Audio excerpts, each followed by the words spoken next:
நான் வீழ்வேனென்று நினைத்தாயோ?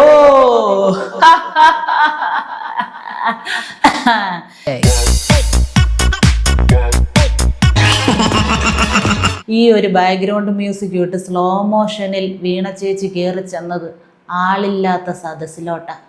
ആരോഗ്യമന്ത്രിക്ക് മുന്നിൽ ആളൊഴിഞ്ഞ കസേരകളായിരുന്നു ഉദ്ഘാടന പ്രസംഗത്തിനുണ്ടായിരുന്നത്. 10-ൽ താഴെ കാണികൾ. അപ്പൊ ഈ ഒരു സാഹചര്യത്തിൽ ബാക്ക്ഗ്രൗണ്ട് മ്യൂസിക് ഒന്ന് മാറ്റി പിടിക്കേണ്ടത് അത്യാവശ്യമാണല്ലോ.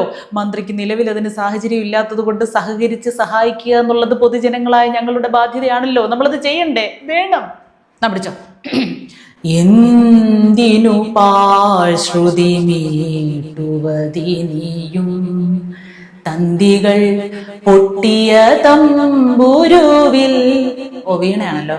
വീണയിൽ വീണയിൽ. ആഹ്, സുഭാഷ്. ആരോഗ്യമന്ത്രിക്ക് മുന്നിൽ ആളൊഴിഞ്ഞ കസേരകളായിരുന്നു ഉദ്ഘാടന പ്രസംഗത്തിനുണ്ടായിരുന്നത്. 10-ൽ താഴെ കാണികൾ. 10-ൽ താഴെ കാണികൾ. റെക്കോർഡിട്ട് കളഞ്ഞല്ലോ വീണേച്ചി. ഗോവിന്ദമ്യാഷ്ടറേയും മുഖ്യദാസനെയൊക്കെ കവച്ച് വെച്ച് കളഞ്ഞല്ലോ. 2 കൈകളിലെയും വിരലുകൾ മൊത്തം ഒന്ന് മടക്കി എണ്ണാനുള്ള അവസരം പോലും ഞങ്ങൾക്ക് തന്നില്ലല്ലോ. ഈ ജനപിന്തുണയൊക്കെ എവിടെ കൊണ്ട് വെക്കും? പാർട്ടി പ്രവർത്തകരോ അല്ലെങ്കിൽ മറ്റുള്ളവരോ ആ പരിപാടിയിലേക്ക് എത്തിയില്ല എന്നുള്ളതാണ് ശ്രദ്ധേയമായ കാര്യം. വേദിയിലിരിക്കുന്നവരും സദസ്സിലിരിക്കുന്നവരും കൂടെ ചേർത്ത് ഒരു 10-ൽ താഴെയുണ്ട്. എന്നിട്ടും എഴുതിക്കൊണ്ട് വന്ന പ്രസംഗം നോക്കി വായിക്കാൻ മന്ത്രി കാണിച്ച മനസ്സ്, ആ മനസാന്നിധ്യം. ഫേസ്ബുക്കിൽ ആ ഒരു റീല് പങ്കുവെച്ചപ്പം മന്ത്രിയുടെ മനസ്സിൽ എന്തൊക്കെ ആശകളായിരുന്നു. ജനപ്രവാഹമായിരിക്കും, ജനസാഗരമായിരിക്കും ഉളുക്കിയ പെടല് കാണാൻ വരുന്നത്. സഹതാപ തരംഗമായിരിക്കും നാടെങ്ങും. എല്ലാ ആസ്ഥാനത്തായി പോയല്ലോ. ആ ഫേസ്ബുക്ക് റീൽ ഡിലീറ്റ് ചെയ്യാനുള്ള ഒരു മിനിമം നാണമെങ്കിലും ഇല്ല.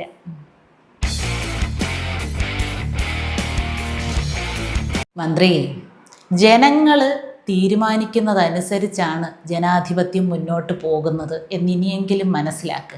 അഹങ്കാരം എവിടൊക്കെ കാണിച്ചിട്ടുണ്ടോ അതെല്ലാം ജനങ്ങൾ കൂട്ടമായിട്ട് പ്രവർത്തിച്ച് തീർത്തു കൊടുത്തിട്ടുള്ള ചരിത്രമേ ഉള്ളു. ഇനിയിപ്പോൾ ബംഗാളികളെ സെറ്റപ്പ് ചെയ്യാമെന്ന് വിചാരിച്ചാൽ അതും മറ്റേ അഴിമതി വിശദീകരണ യാത്രയോടുകൂടി തകർത്ത്. ബംഗാളികൾക്ക് വലിയ നാണക്കേടായി പോയെന്നാണ് പറഞ്ഞത് ആ സംഭവം. അതിനുശേഷം അവരും സഹകരിക്കുന്നില്ല. നമ്മൾ എത്ര 4 ചുവരുകൾക്കുള്ളിൽ എന്തൊക്കെ പ്ലാൻ ചെയ്താലും എങ്ങനെങ്കിലുമൊക്കെ ചുവരുകൾക്ക് വിള്ളൽ വീണത് പുറത്തോട്ട് ലീക്കാവുമല്ലേ. നമുക്കിപ്പോൾ നല്ല സമയമാണല്ലോ, അതുകൊണ്ടായിരിക്കും.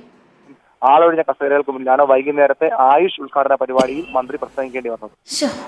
എന്നാലും ആ സ്റ്റേജിലിരിക്കുന്ന 2-3 പേർക്കും കൂടെ ഇറങ്ങി വന്ന ആ മുൻനിര എങ്കിലും അത് നിറയ്ക്കാനുള്ളവരില്ല. എന്നാലും ഒരു 3-4 കസേരയൊക്കെ ഫില്ല് ചെയ്യായിരുന്നു. എങ്ങനെ സഹിച്ചു മന്ത്രി? മുഖ്യദാസനായിരുന്നെങ്കിൽ പിന്നെ മൈക്കിൻ്റെ പെടലിയെങ്കിലും കുത്തി ഓടിച്ച്. നമുക്കിപ്പോൾ അതും പറ്റത്തില്ലല്ലോ, നമ്മുടെ പെടലിയെ കംപ്ലൈൻറ്റ്. ഒരു 3-4 ആളും കൂടെ ഒക്കെ എങ്ങനെയാണെങ്കിലും വരേണ്ടതാണല്ലോ.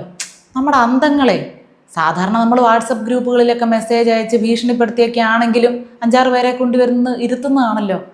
ആളുകൾക്കെല്ലാം വന്ന് നിങ്ങൾ ഒന്ന് പ്രസംഗിച്ചാൽ കൈയടിക്കാൻ തന്നെ പേടിയാ. ഇനി കൈയടിച്ച ശബ്ദം കേട്ട് ചെവി എങ്ങാനും അടിച്ചു പോയാൽ അതിന് വധശ്രമത്തിന് കേസായില്ലേ നാട്ടുകാരുടെ പേര്. ആർക്കാ ജീവന് കൊതിയില്ലാത്തത്? സ്റ്റേജ് കെട്ടിയ പൈസ, ബാനറും ഫ്ലെക്സും ഒക്കെ വലിച്ചു കെട്ടിയത്, ഇത്രയും കസേര ഇട്ടത്, ആ കാശ് അങ്ങനെ പോയി കിട്ടി. പിന്നെ പാവം പിടിച്ച ഒരു AI, പാവം ഏത് സമയത്താണോ ഈ കാലത്ത് ഇവിടെ വന്ന് ജനിച്ചത്? ആർട്ടിഫിഷ്യൽ ഇൻ്റലിജൻസേ അതുള്ളത് കൊണ്ട് നേരെ അതിൻ്റെ തലയെ കൊണ്ട് വെക്കാം. അന്ന് വെള്ളക്കസേരകളായിരുന്നെങ്കിൽ ഇന്ന് ചുവന്ന കസേരകൾ കാലിയായി കിടക്കുന്ന AI ദൃശ്യങ്ങൾ. ഈ 10-ൽ താഴെ ആളിൻ്റെ കണക്കാണ് എനിക്ക് മനസ്സിലാകാത്തത്. ഈ പന്തലൊക്കെ വലിച്ചു കെട്ടിയവർ കുറച്ച് പേര് കാണുമല്ലോ. പിന്നെ മൈക്ക് ഓപ്പറേറ്റർ, വന്ന വണ്ടിയുടെയൊക്കെ ഡ്രൈവർമാർ, അവരാരും പോലും സഹകരിച്ചില്ലേ. കഷ്ടം. ഓട്ടമന്ത്രി കേട്ടിട്ടില്ലേ? വേഷങ്ങൾ ജന്മങ്ങൾ, വേഷം മാറാൻ നിമിഷങ്ങൾ, നാം അറിയാതാടുകയാണീ ജീവിത വേഷം. തിരഞ്ഞെടുപ്പിന് ഒരു വേഷം, റിസൾട്ട് വരുമ്പോൾ ഒരു വേഷം, നിഴൽ നാടകമാടുകയല്ലോ ജീവിതമാകെ. പിന്നെ പ്രത്യേകിച്ച് ചില വേഷങ്ങൾ എടുത്ത് അണിഞ്ഞു പോയാൽ പകുതിക്ക് വെച്ച് നിർത്താനും പറ്റത്തില്ല, മുഴുമിപ്പിക്കാനും പറ്റത്തില്ല. വല്ലാത്തൊരു തിക്കുമുട്ടലായിരിക്കും. കഷ്ടം. ലോകം മുഴുവനുമുള്ള ആളുകൾ ലൈവായിട്ട് കണ്ട ഒരു കാര്യം അങ്ങനെ സംഭവിച്ചിട്ടില്ല, ഇങ്ങനെയാണ് സംഭവിച്ചത് എന്ന് ലജ്ജയുടെ ഒരു കണിക പോലും ഇല്ലാതെ ഇരുന്ന് 2-3 ദിവസം കഴിഞ്ഞ് ICUന്ന് ഡിസ്ചാർജായി വീട്ടിൽ വന്നിരുന്ന് പറഞ്ഞില്ലേ? അപ്പോൾ തന്നെ മന്ത്രിയിലെ സത്യസന്ധതയുടെ ആ ഒരു ഓവർഫ്ലോ എന്താണ്, ആ നിറഞ്ഞു തുളുമ്പുന്ന ആ ഒരു സത്യസന്ധതയിൽ ജനങ്ങൾ മലർന്നടിച്ചങ്ങ് വീണ് അവിടുന്ന് എഴുന്നേക്കാൻ പറ്റാതിരുന്നത് കൊണ്ടാണ് ആരും അവിടെ പ്രസംഗം കേൾക്കാൻ വരാഞ്ഞത്. അത്രയേ ഉള്ളൂ കാര്യം. ഇനി പ്രസംഗം കേൾക്കാൻ കോഴിക്കോട്ടുള്ളവരാരും വന്നില്ല എന്ന് പറഞ്ഞ് ആ ജില്ലയിൽപ്പെട്ട എല്ലാ ജനങ്ങൾക്കും എതിരെ മാനസിക പീഡനത്തിനൊന്നും കേസ് കൊടുത്തേക്കല്ലേ. ഉദ്ഘാടന പ്രസംഗത്തിനുണ്ടായിരുന്നത് 10-ൽ താഴെ കാണികൾ. ജനവികാരത്തിൻ്റെ ഒരു തീവ്രത കണ്ടോ വീണേച്ചി? ചമ്മിയത് ചമ്മി. ഇനി കുറച്ച് നാള് വിശ്രമത്തിൻ്റെ പേരിൽ വീട്ടിൽ തന്നെ ഇരുന്നോ, ഇതിൻ്റെ ആ ക്ഷീണം ഒന്ന് മാറട്ടെ. പക്ഷെ ഇപ്രാവശ്യം ചമ്മാൻ വീണേച്ചി തനിച്ചല്ല, രായി വണ്ണൻ പിന്നാലെ.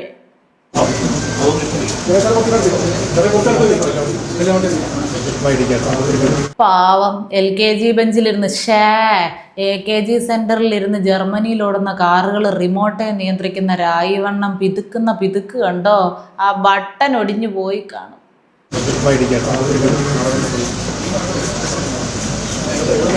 കളമശ്ശേരി മെഡിക്കൽ കോളേജിന്റെ സൂപ്പർ സ്പെഷ്യാലിറ്റി ബ്ലോക്ക് ഉദ്ഘാടനം ചെയ്യാൻ വന്ന കാഴ്ചയാ കാണുന്നത്. ഞെക്കിയിട്ടൊന്നും അങ്ങോട്ട് ശരിയാകുന്നില്ല. ഇതൊന്നും ഇങ്ങനല്ല മന്ത്രി. ലോകത്തിലെ ഏറ്റവും വലിയ ഇലക്ട്രോണിക് സാങ്കേതിക വിദ്യ കിടക്കുന്നത് അണ്ണൻ്റെ പോക്കറ്റിലാണെങ്കിലും ചില സമയത്ത് റിമോട്ട് വർക്കാകത്തില്ല.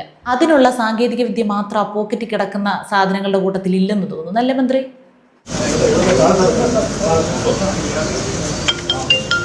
എന്നാലും നമ്മൾ സ്വന്തമായിട്ട് MRI സ്കാനിങ് മെഷീൻ ഉണ്ടാക്കിയിട്ട് സ്റ്റിക്കർ ഒട്ടിക്കാൻ വേണ്ടി അമേരിക്കയിലോട്ട് വിട്ട് കാത്തിരിക്കുന്ന ആളുകളാണ്. നമുക്ക് ഈ കാഴ്ച കാണേണ്ടി വന്നല്ലോ രായിവണ്ണ.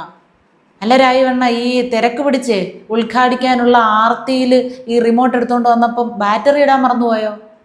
ബാറ്ററി ഇല്ലാതെയും പ്രവർത്തിക്കുന്ന സാങ്കേതിക വിദ്യയാണല്ലോ ഇവിടെ ഉള്ളത്. ഹലോ. നാക്കും ചുണ്ടും ഇല്ലാത്ത ഉപകരണങ്ങൾ വരെ ശക്തമായ രീതിയിൽ പ്രതികരിക്കാൻ തുടങ്ങി. മൈക്ക് തുടങ്ങി വെച്ചു, ഇപ്പം റിമോട്ട് വരെ എത്തിയിട്ടുണ്ട്. എല്ലാം ചതിക്കുകയാണല്ലോ അണ്ണാ.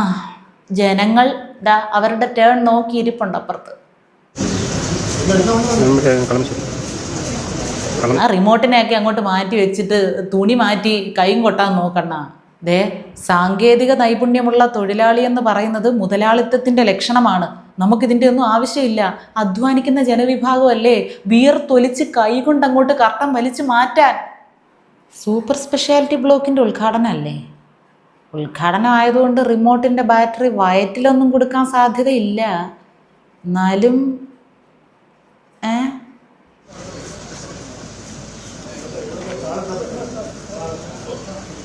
ഏതായാലും നമ്മുടെ സിസ്റ്റം ശരിയല്ലെന്ന് എല്ലാവർക്കും മനസ്സിലായണ്ണ. സിസ്റ്റമൊക്കെ റെഡിയാക്കിയിട്ട് വാ, എന്നിട്ട് നമുക്കിനി ഉദ്ഘാടിക്കാം റിമോട്ട് കൊണ്ടേ. തൽക്കാലം കൈകൊണ്ട് വലിച്ച് പറിക്കും. എല്ലാം വലിച്ചു പറിച്ച് കളയാനും ഇല്ലാതാക്കാനും നമ്മളെ കഴിഞ്ഞിട്ടല്ലേ ആളുള്ളൂ. ആരോഗ്യമന്ത്രിക്ക് മുന്നിൽ ആളൊഴിഞ്ഞ കസേരകളായിരുന്നു. വീണേച്ചിയെ ജനങ്ങൾ ഒരിടത്ത് പാഠം പഠിപ്പിച്ചപ്പോൾ റിമോട്ട് രായിവണ്ണനെ പാഠം പഠിപ്പിക്കുന്ന കാഴ്ച.